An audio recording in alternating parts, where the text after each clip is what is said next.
G'day gang. I had a request from one of our good buddies, Mr. Cutworm, to tell a story or two. I watched his video called Rat vs. Worm, where he had to clean all that muck out of the plenum on that neighbour's vehicle, or that's neighbour's vehicle. Forgive me if I'm wrong, Stevie. But anyway, and I made mention that I've got a couple of ugly rat stories as well. I have like one story which was another which was ooh, and another which was which would we start off with? We would start off with the one that's and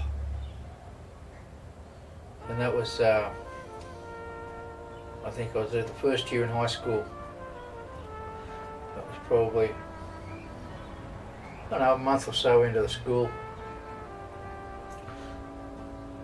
and the way the program works here for you people overseas, not in Australia, the system works that when you, or back then, I don't know how it is now, and apparently you don't know anything at school now, but anyway,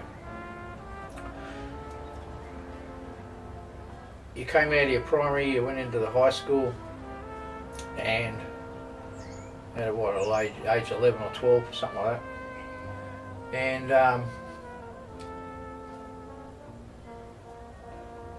they gave you a taste of everything that was available in the school to learn. You had your maths, your English, you had science, languages, geography and history, and metalwork and woodwork, architecture, or tech drawing, whatever they wanted to call it back then. So, and music, and there was cooking, and well, most schools I expect do the same. Anyway, so we were all being introduced into the science bit of it. There's one class, and just previously some of the people in the same level of schooling were telling how they'd just come out and they had to cut up a frog, and how irky it was. Anyway, so we go into this class this one day, and we're going to cut up rats,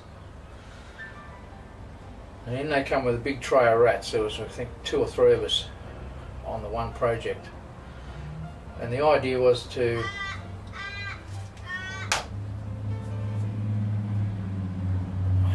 slice through the skin of the rat with your scalpel, peel it back so you've got the glad wrap section, pin the actual pelt, or whatever you call it, fur, whatever, and then we were directed to cut on further in. So anyway, we slice this thing down the guts, we pin the bloody skin back, and then they tell us to make an incision. Can't remember exactly where, but the teacher was actually explaining, when you look down, you'll see the bottom of the like where our sternum would be, I guess, where the rib cage comes in, and cut from there down through a little hollow piece. There was no hollow piece on this one; it just had lumps in it, and so of course, hand goes up. So this one's got, doesn't look like that one. And so he comes over to it, and everybody just said, don't touch it, leave it alone. Now all this time the smell of ether's in the air. And he runs out, he comes in, and all the science teachers have come in. And then they gather us all around, and they open it up, and there was 6, 8 babies inside this thing. Only tiny little tiny, incy-wincy, little. But yeah, so that was one story.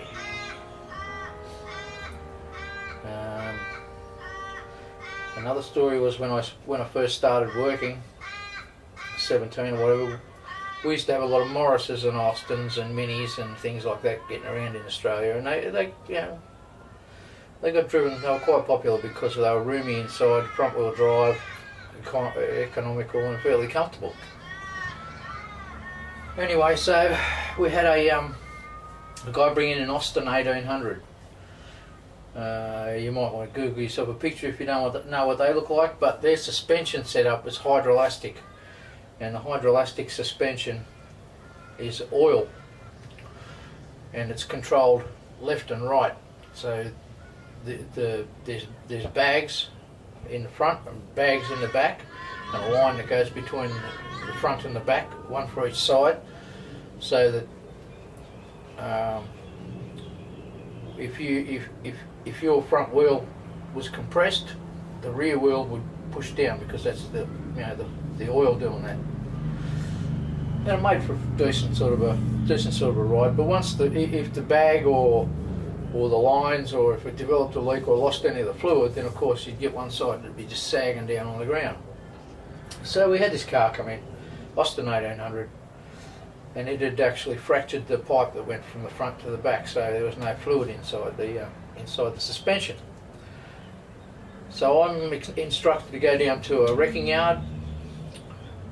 The guy says, "Yeah, mate, out around the back there, it's been out there for years, just go and help yourself, you can have the bit you can have the bit." So I go out there and I wade through the grass and the sticks and the shit everywhere, being particularly careful not to tread on any red-bellied black snakes or brown snakes, because they were plentiful around there. And there was the Austin. So I moved some stuff out of the way, I open the door, and I find a stack of newspaper probably about that tall. What's that, about a foot and a half. I had to get in and I had to undo some stuff under the seat base, where one of the brackets were for this pipe. And so I grabbed the newspaper, half of the newspaper, pick it up, stick my fingers in, I'll pick it up, and I throw that over on the ground there. As I turn around, there was a big son of a bitch rat, mother rat, with 8 or so rattlings, not rattlings, I think they call them pups. But she was pissed. She was not happy about the fact that I'd just gone and destroyed her home with her little ones in there.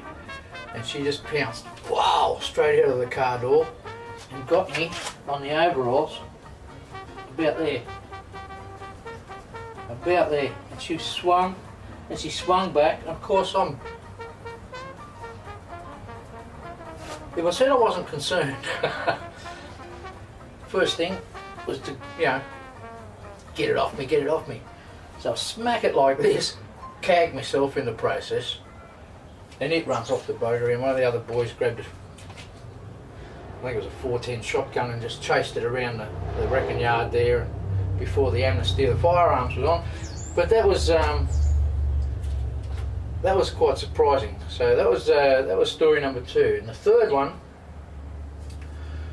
was a Saturday morning I had to work. We didn't normally have to work Saturday mornings where the engine place I was working at, but there was a vehicle that needed an engine put in it. And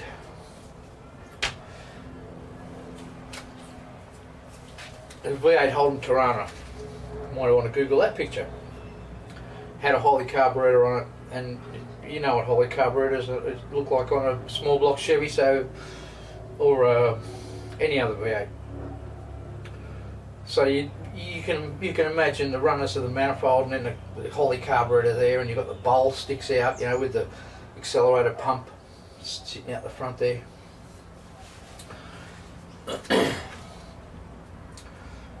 So the car comes in. Barely anyone used coolant back in those days, so I used to just lift the bonnet in the driveway of the place before I drove it into the workshop, just undo the radiator hose, let all the water run out of it, just go down the gutter, then drive the thing inside. Anyway, so I lift up the bonnet, and I'm seedy. I've been out on a Friday night. It was Saturday morning, I told you. So I'm a bit second hand. And as I reached down to go onto the radiator clamp with the screwdriver, I look up there, out of the corner of my eye, I see this long thing, about that long, yeah, 6-7 inches, and attached to that was a bit more in the form of a rat, which had climbed up in there, I'd say, when it was cold possibly, or something like that, and it was kind of wedged between the manifold and the float chamber, sort of on its side a bit, and you could see where the accelerator pump had been pounding into its head. So that wasn't real good to look at. Now that's not the bad thing. The worst bit was, I've got to get this out of here now. What am I going to do? And you expect when you see one that's kind of like half flat and what have you, that, oh, they have possum. You come out for a sticky beak.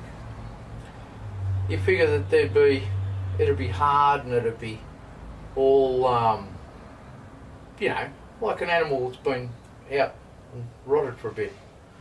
But I grabbed it by the tail, and I went to pull it out, and it kind of let go about here and down there and down the back and one leg and the tail and half its spine as I pulled at it, and then all this green ooze just started oozing out everywhere.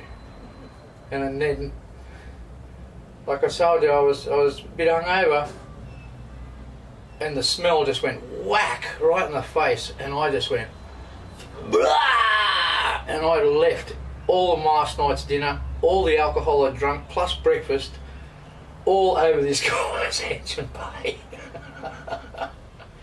And I was laughing. I had to laugh because it was so funny. Carrots coming out my nose and everything. It was hilarious. I ended up having to hose the whole thing off before I could take it inside anyway. So, but yeah, so that was the third story. So Steve, yeah, I've witnessed a few foul moments with the rodents, and I'm not happy with them. I don't like them at all. Anyway, guys, taking up enough of your time. Have yourselves a good one, and I'll see you next time round. Cheers. Check you later. Man.